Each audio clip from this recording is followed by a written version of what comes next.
Hi, everybody. It's Joey Remenyi from seekingbalance.com.au. I'm here today to share another case study recording.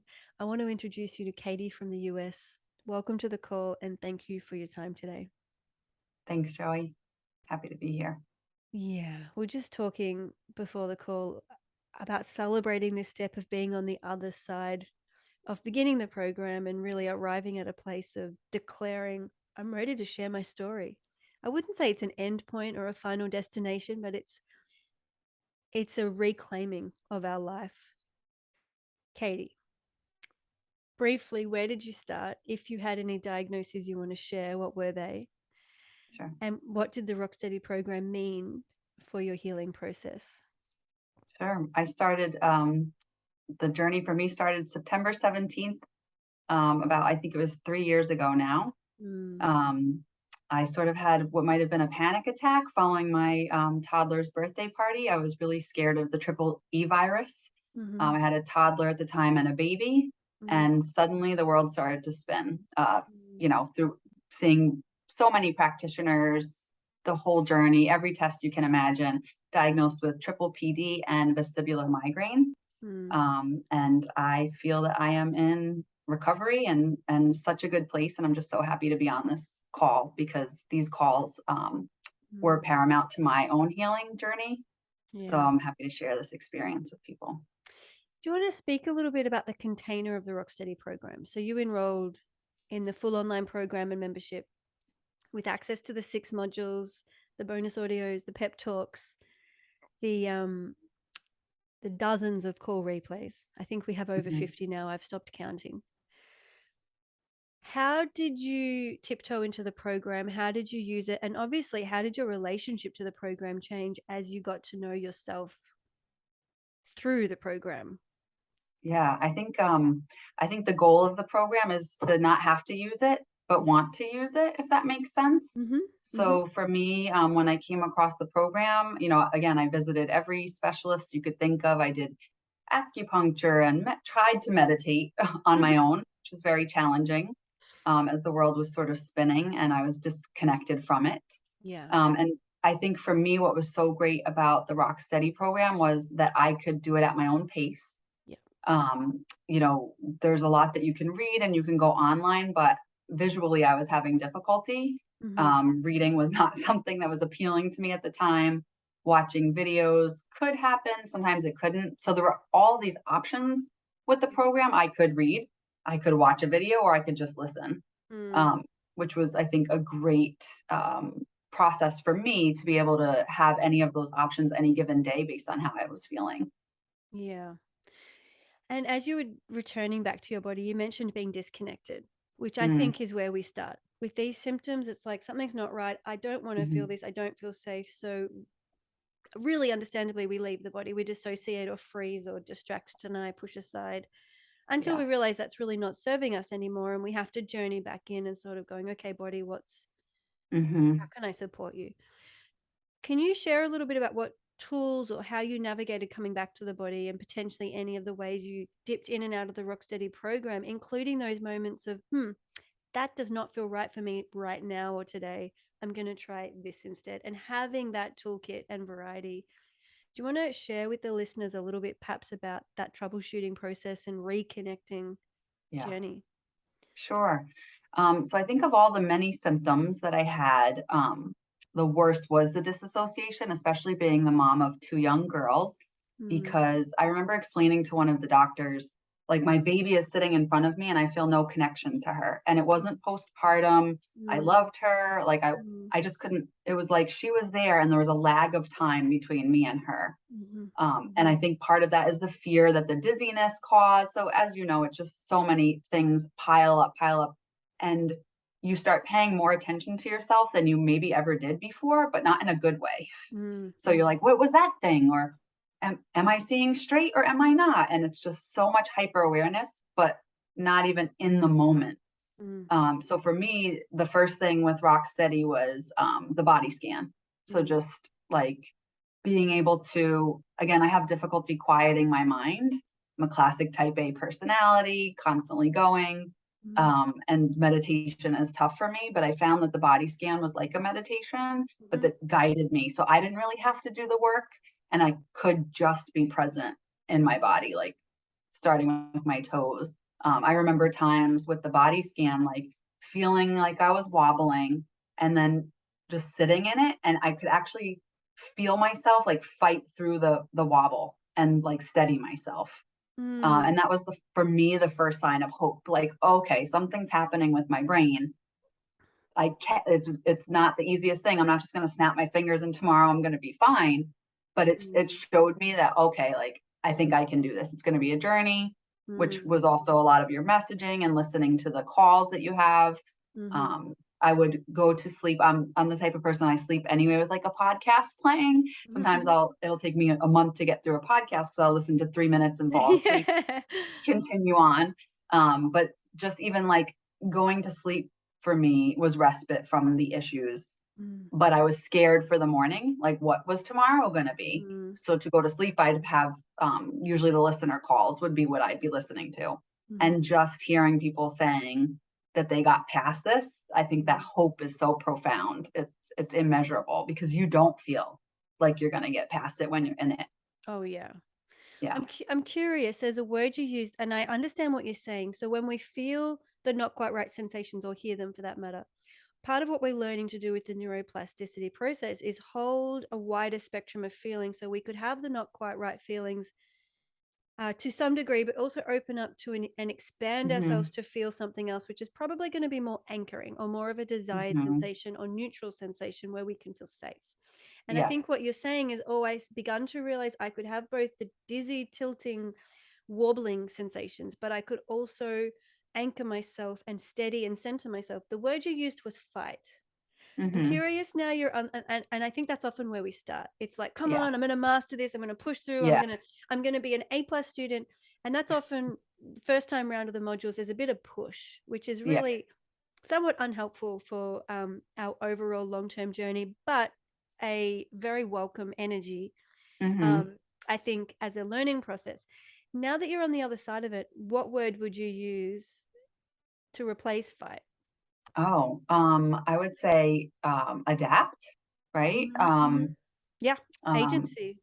yeah, just move forward. Like, I really like believe in the power of neuroplasticity so strongly Mm. for so many things, based on like experiencing it myself. Yeah. You bring up a great point. When I started the program, you get access and you're like, oh, I want to go through everything really fast. And like, yes, the solution has arrived. And then you're like, you see little glimmers of progress. And then and listening to you, it's like, settle down, give yourself time, give yourself grace, which was something I didn't do Mm, generally. I'm the CEO of a nonprofit. I'm the mother of two young children. I'm going, right? And that's just mm, my personality. And this was a wake up call for me that mhm. I wasn't listening to myself and I wasn't taking time for anything. And quite frankly, now that I'm on the other side of things, it's been a blessing, which I never thought I would say. Yeah, Sometimes at work, people are like, how are you so calm about that thing? And I can't not be because yeah, I do actually listen to my body now. So yeah. when my heart starts to race because I get an email, like that's a sign. Like, why did an email make my heart race? That should never happen. There's no lion chasing me. And I take a minute where I used to just power through it Push and through. not listen to myself. So we Yeah. take for granted, I think, that we don't have to be listening. And then Mm. suddenly your body says, wait a minute, like better start listening. It's my turn, it's my Yeah. turn. Yeah. We've been cooking for kids and running them around and breastfeeding them and birthing them and taking care of partners and families and parents and coworkers, etcetera, and the body's like, "Okay, my turn." Yeah. Yeah. That is Um exactly what happened. Yeah, and I think the fight, the push, the desire to get better now, yesterday, come on, I'm over it. Super normal. We can all validate Mhm. that. And I think that's a somewhat helpful energy to start with. And then as we're ready and as we learn and as all the building blocks of neuroplasticity and how to implement it, I think as they slowly start to find a place, Mhm. um, it's probably more natural and we're more willing to slow down and pause. Whereas initially, like you said, meditation is hard and it doesn't make Mhm. sense and it doesn't fit in, and we can just end up re-traumatizing ourselves and Yeah. feeling like a failure again. Oh, I've tried yoga. Oh, I've tried Mhm. psychology. Oh, I've tried meditation. Oh, I've tried every therapy under the sun and I still feel this way. It's because Mhm. I think there is a neural integration, a process, which is why the Rocksteady program takes time, which is why you own it for life, which is why I invite people to go through module 1 through 6 again and again and again.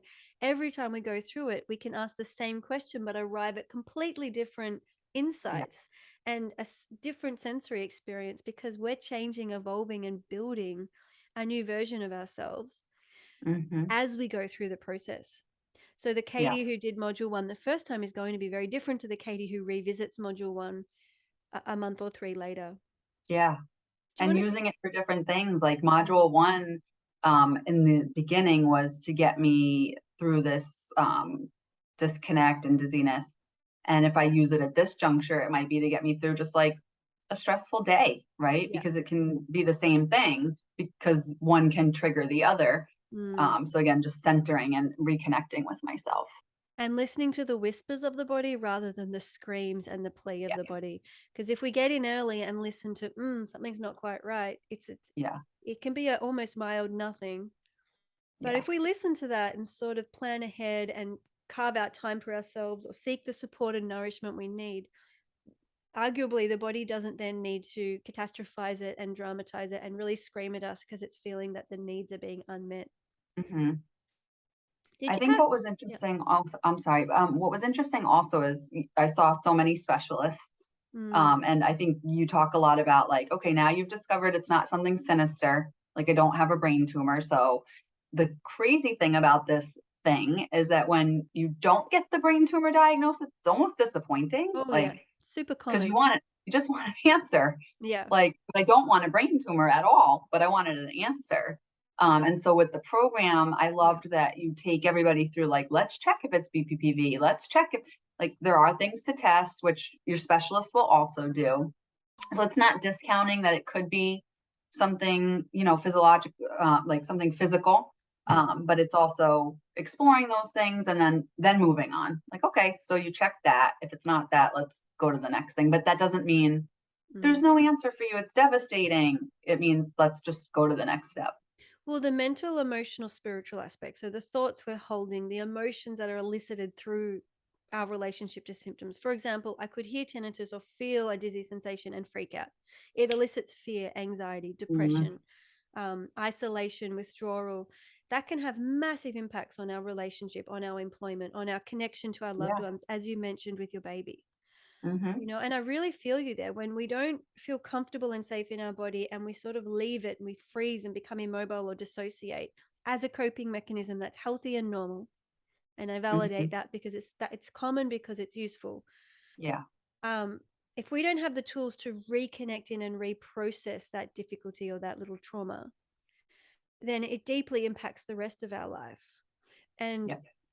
so having the skills and tools and the process to have compassion for ourselves in the re-traumatization or in the shame or in the feeling inadequate or feelings of failure.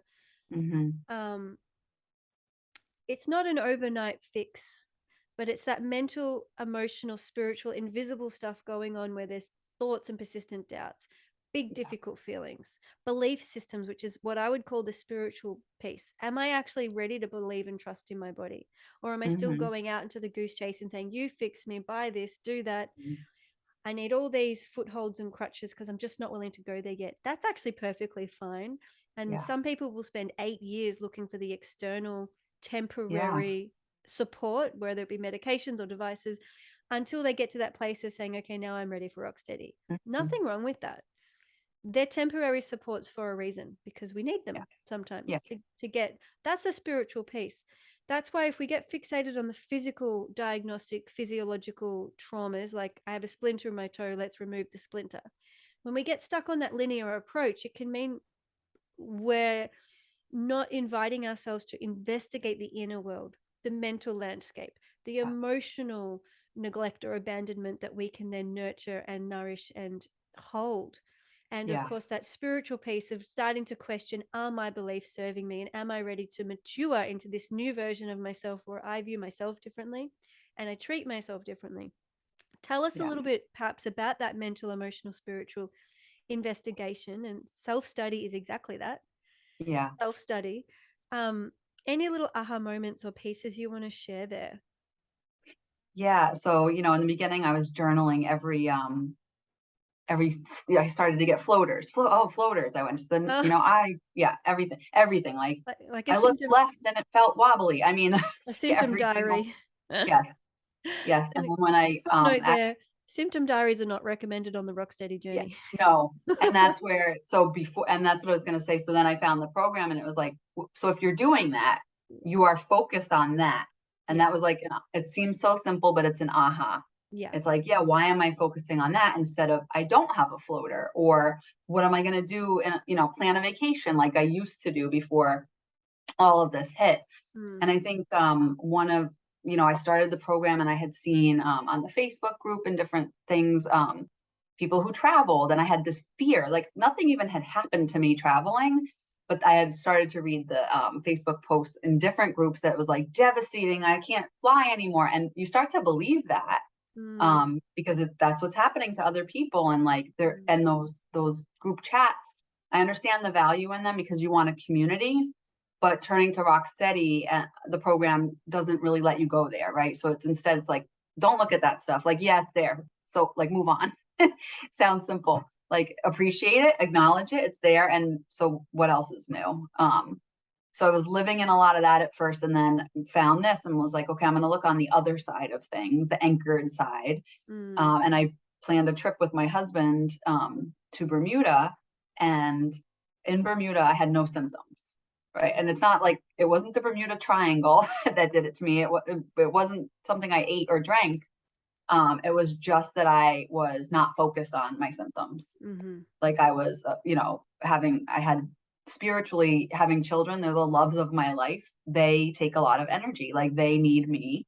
mm, When they're present for me, it's about them more than me. And this mm, gave me an opportunity to step away. I'm lucky that I was able to mm. and just like see the good again. And the program really taught me about that. Like stop focusing in on that. And I love the not quite right Mm. because it's not like it makes it less devastating. Like it's Yes, just not quite right. Like, okay, I can so handle what that.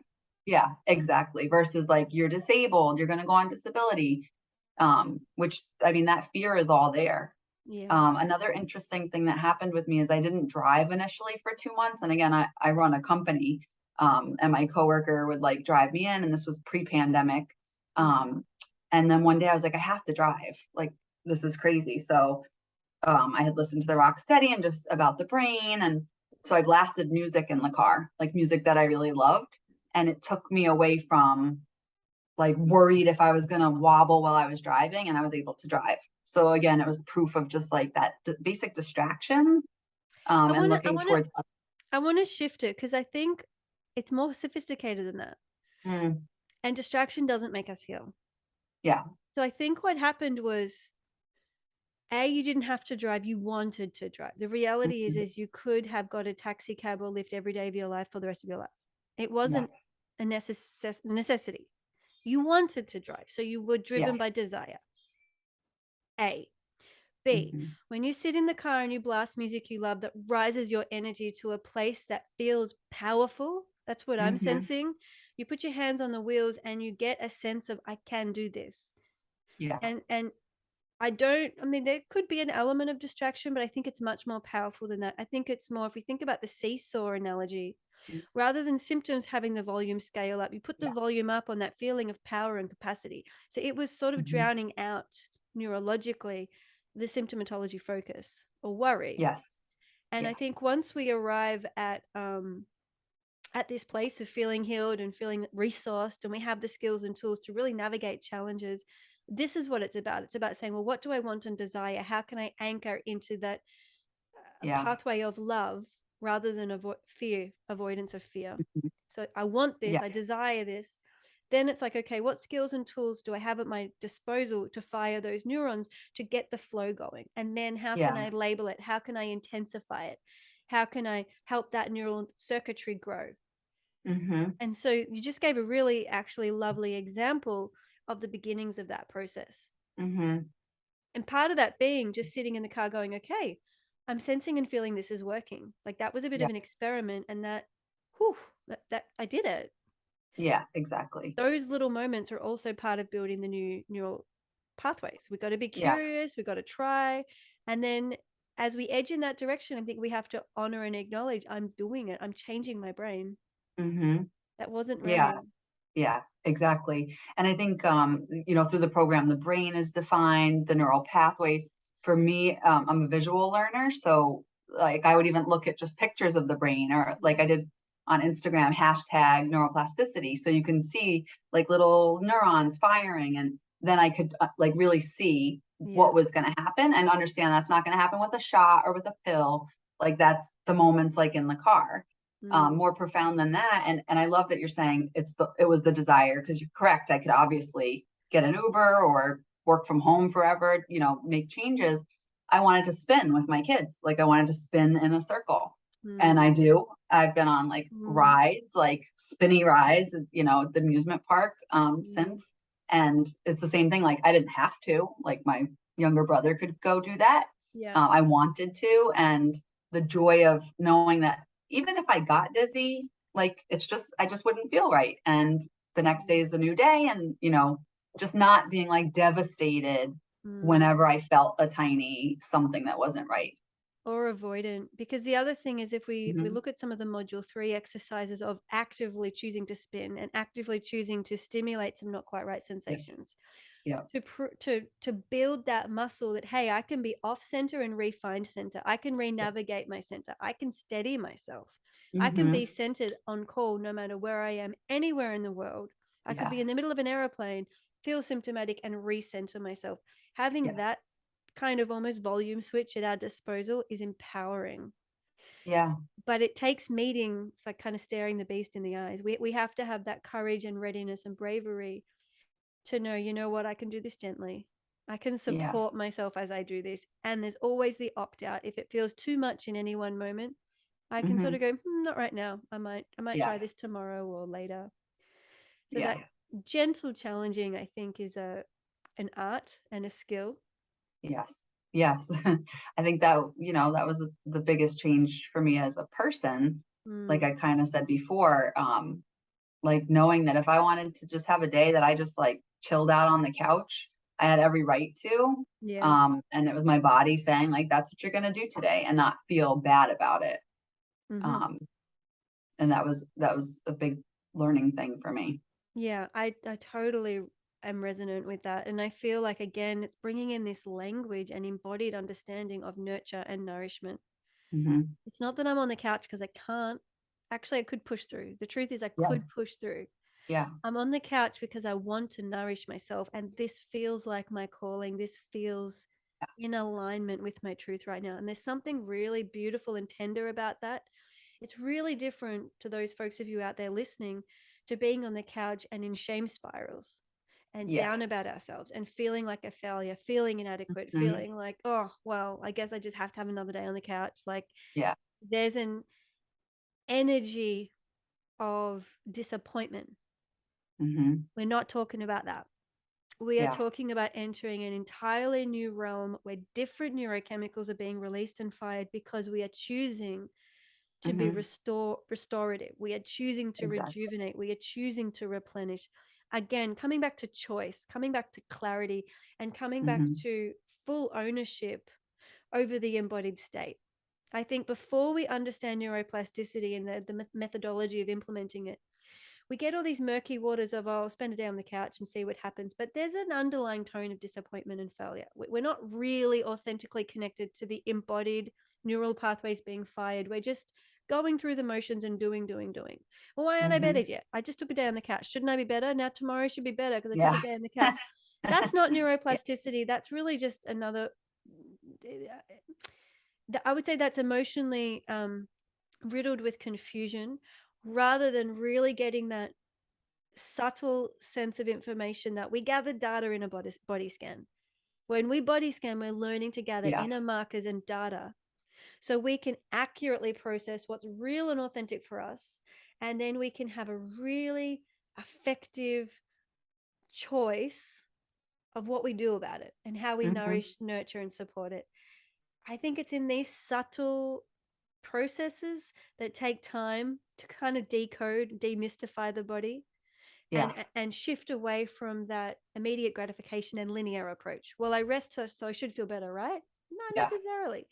Yeah. You want to Which speak to the becomes a cycle because then yeah, if you didn't feel better, then you feel bad about yourself, and then, "Oh, no, now rest doesn't even heal me." Like, nothing's you start to go into that e- spiral, but exactly. it's And ex again, the mental, emotional, spiritual being overlooked and dismissed. yeah, Because resting versus, on like, the couch is checking in. yeah. Yeah, just check in, like, maybe I don't wanna go to that festival today because I actually don't want to. Like, I remember, like, going to things just because, like, let me test if I can do it, and, like, instead of checking in with myself and be like, "No, I actually don't wanna be in the heat today with 2 little kids, I'd rather us just hang out, watch a show or play games on the floor," like, and just, but making that decision intentionally Yes. versus, like, what I thought I had to do, and, And um, I think literally, that's I've said to myself, like, "This is your body telling you yeah. X, Y, and Z." And I think that's the trap that we get so used to living up here and disconnected that a lot of our decisions are made from what we think we should do Yeah, or how we think yeah, we should be, yep, based on this paradigm of this round hole that we're trying to fit ourselves in, even though we're square shaped. mhm, And so there's this constant clash and resistance and disappointments and yeah, illusions and impossible perfections that we're striving for, and that's a really normal place to start.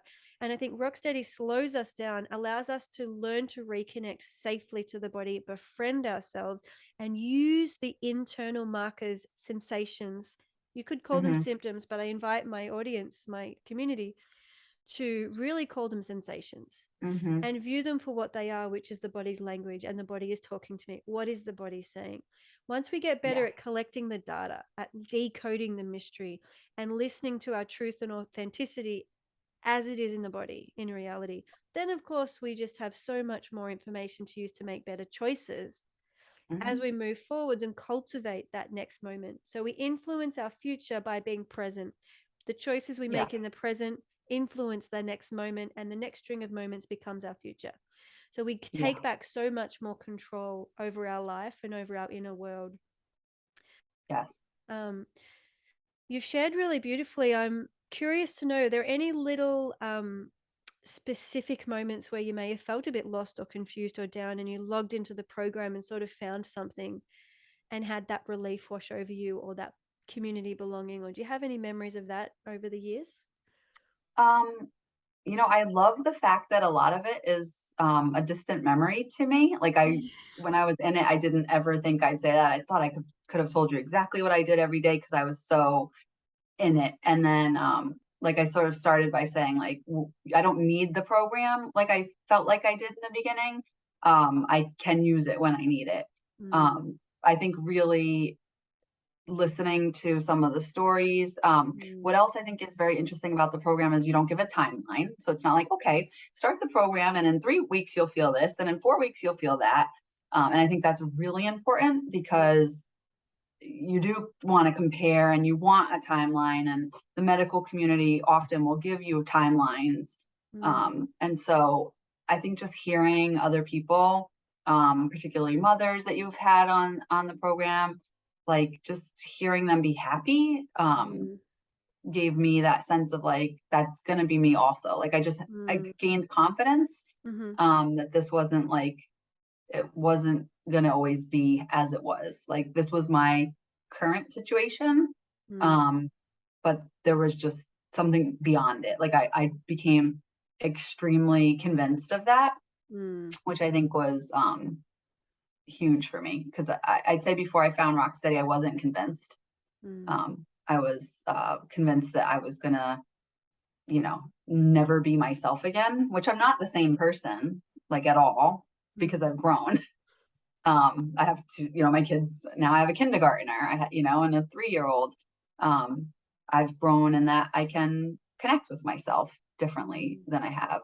I don't mourn my previous self anymore mm. because I'm just a different person now. Yeah, it's like reading a book, we can't stay in chapter 1 forever. No, no, And no, our little kindergarten's going to grow up to no. be a school kid, and it's natural to grow and change and transform. And children are so beautiful and natural at neuroplasticity because they're open, they're present, they're curious. Well, Yeah. so long as we don't drill it out of them. Yeah. they're, they're Yeah. really naturally great at seeking novel stimuli. They're courageous. They pick themselves up when they fall down again, and they're not hooked and attached to certain ways of Mhm. being. And Yep. as adults, we're sort of learning to come back to this innocence and purity. And what I've noticed, and that's really floored me, is when I'm truly present, there's an inherent vulnerability Mhm. because I don't know what's going to land in this moment. If I'm Yeah. truly an empty container willing to receive presence, I have to be willing to let go of the known and step deep Mhm. into the mystery of what might be. I have to let go of needing certainty and control and rigidity. And while there's a vulnerability there, there's also a huge amount of power. Mhm. And I'm curious where I'm going with that statement is you mentioned feeling disconnected to your baby when you were disconnected to yourself. Fast forward now, you can connect to yourself. You're Mhm. connected to your desires and you have skills, tools, strategies, and methodology for handling challenges. How do you feel in your body now in those moments of presence with your children? Oh, just I mean, there's nothing else but good, right? Like, it went from I remember with my first child, I can still see her feet, and she's the 6-year-old, and I can remember what they looked like as a baby. That was before any of this happened. I can remember every detail of her. And my second child was, 8 or 9 months when this happened, and there's a period of time I just can't remember. But now I feel present with her, and I am soaking it in, like, Mm, the curls in her hair, like, her mm, smell, and, um, just being more intentional about it. Like with the mm, first one, I didn't have to because I was just a new mom, and the second one, I missed that because I was so detached and obsessing over my own symptoms.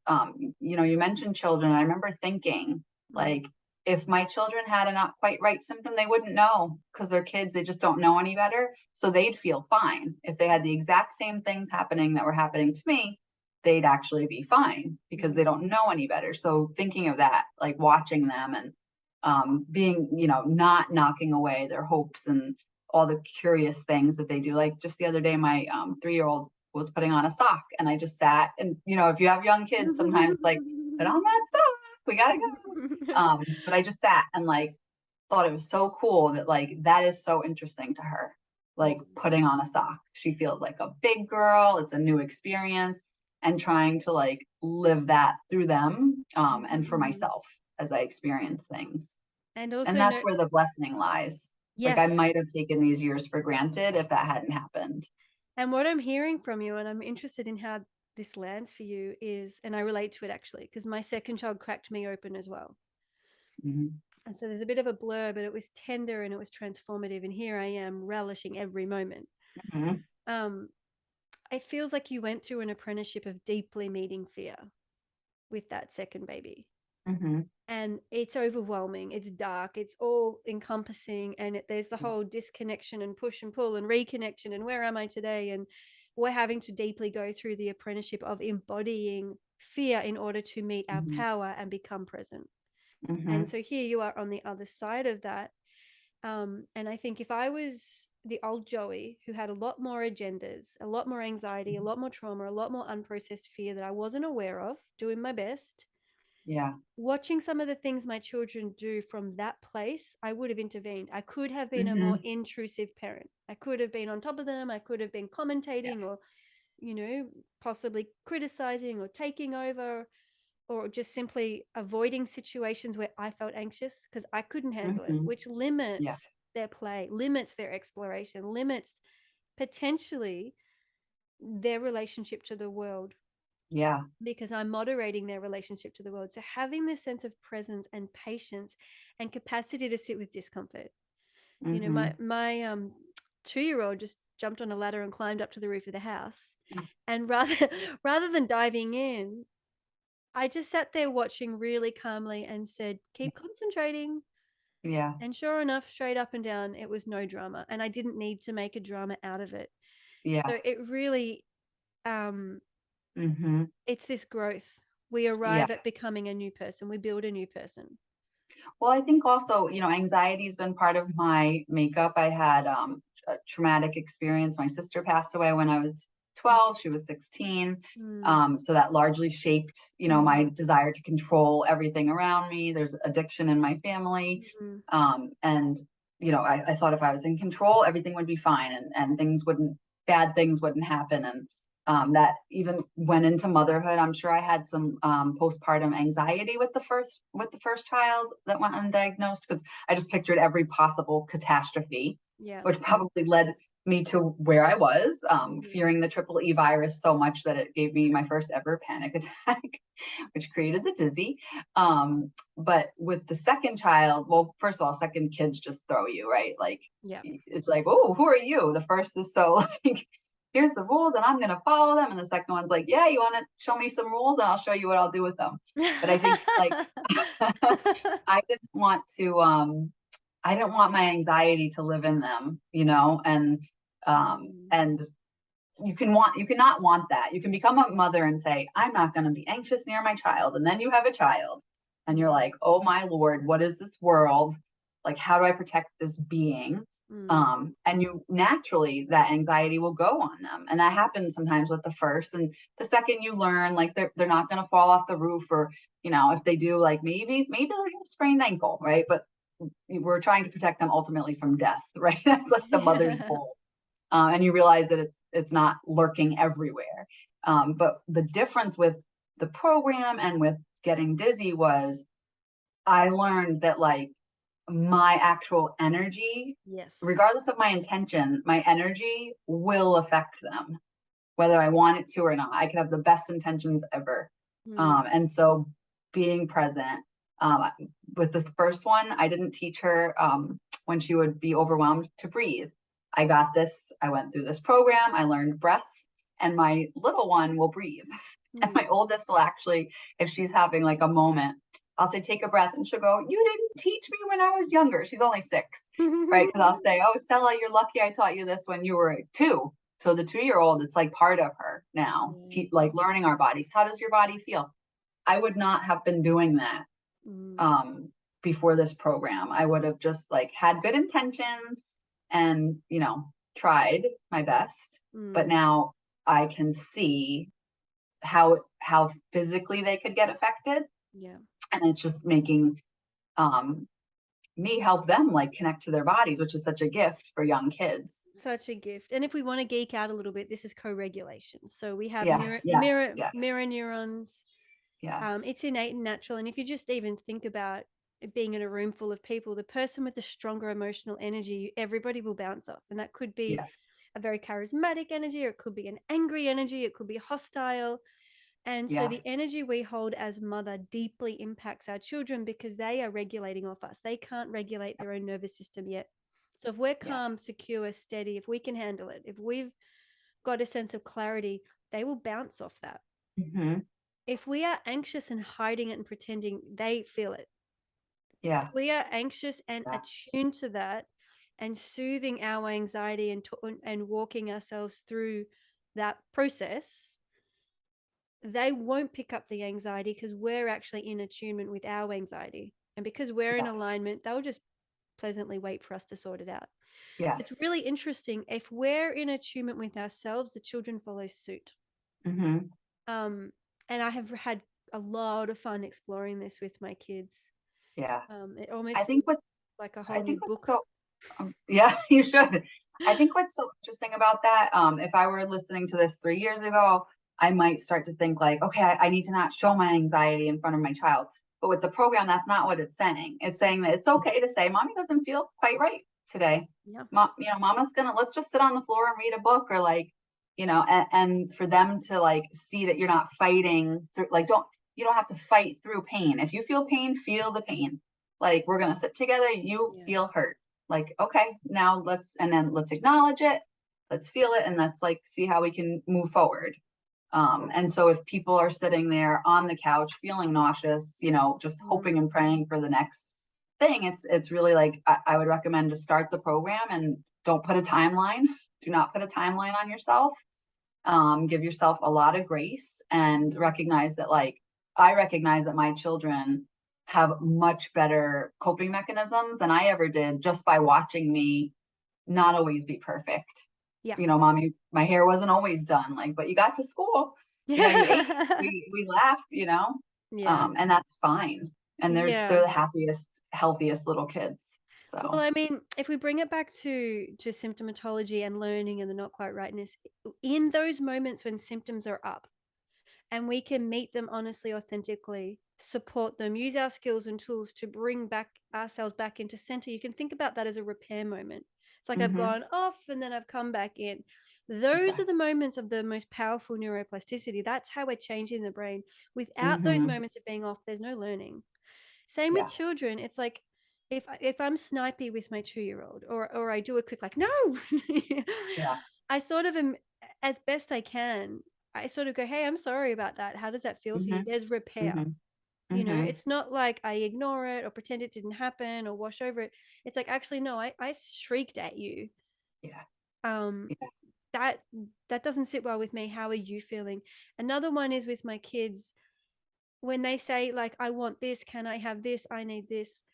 um we're really quick to say, "Hey, thanks for letting us know what you need. It really helps us when you let us know how we can help you. We're here for you." Yeah, And yeah, when you articulate that, it's really something we appreciate. So we're really teaching them to be self-advocating and yeah. to investigate what support is. And these are all skills we're learning as adults that we can almost instantly entrain in our children, Yes.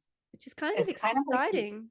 it is, and it's kind of like when you think of, because I think for some people, like, the neuroplasticity, is hard to wrap your head around, without seeing your brain cut open. Like, you see a paper cut and, like, you can watch it heal, and that there's a lot of satisfaction in that.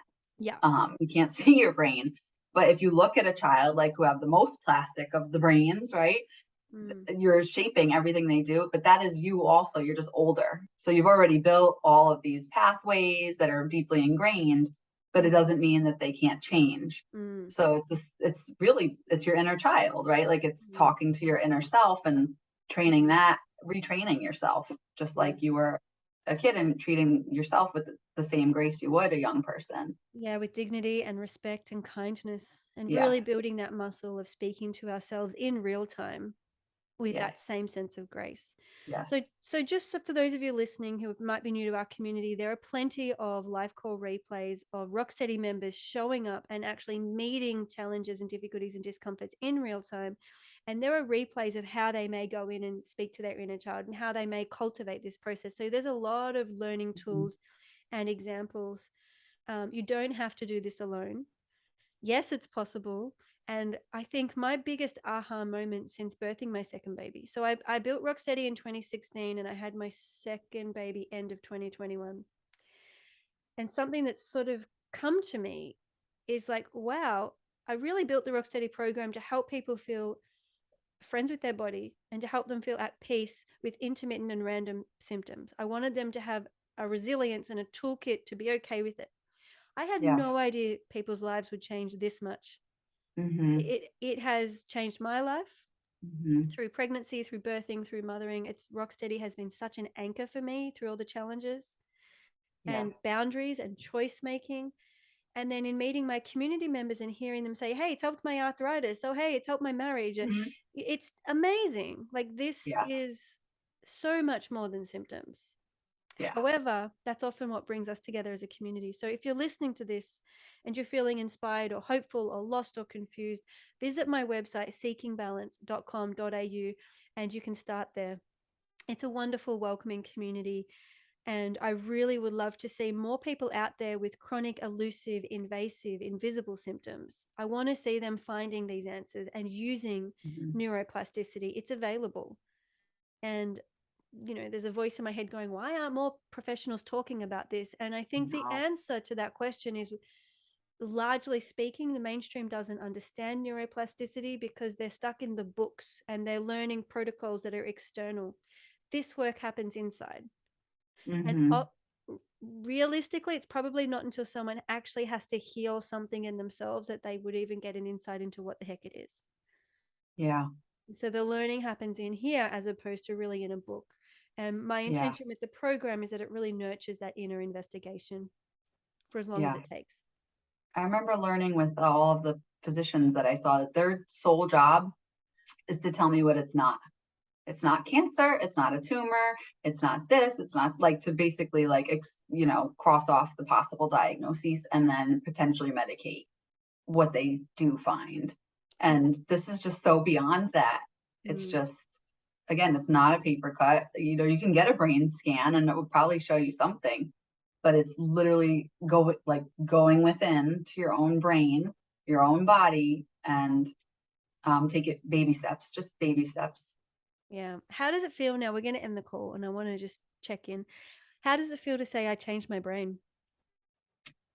I just am so grateful. There's nothing more that I can say. Like, I'm very grateful to you, to the community.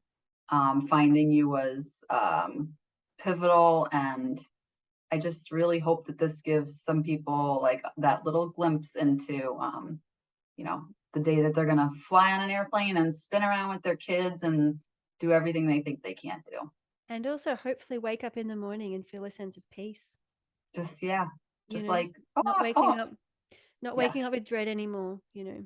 dread. And then not being Inspector Gadget, but instead just like, okay, this is me today. And each day is a new day, you know.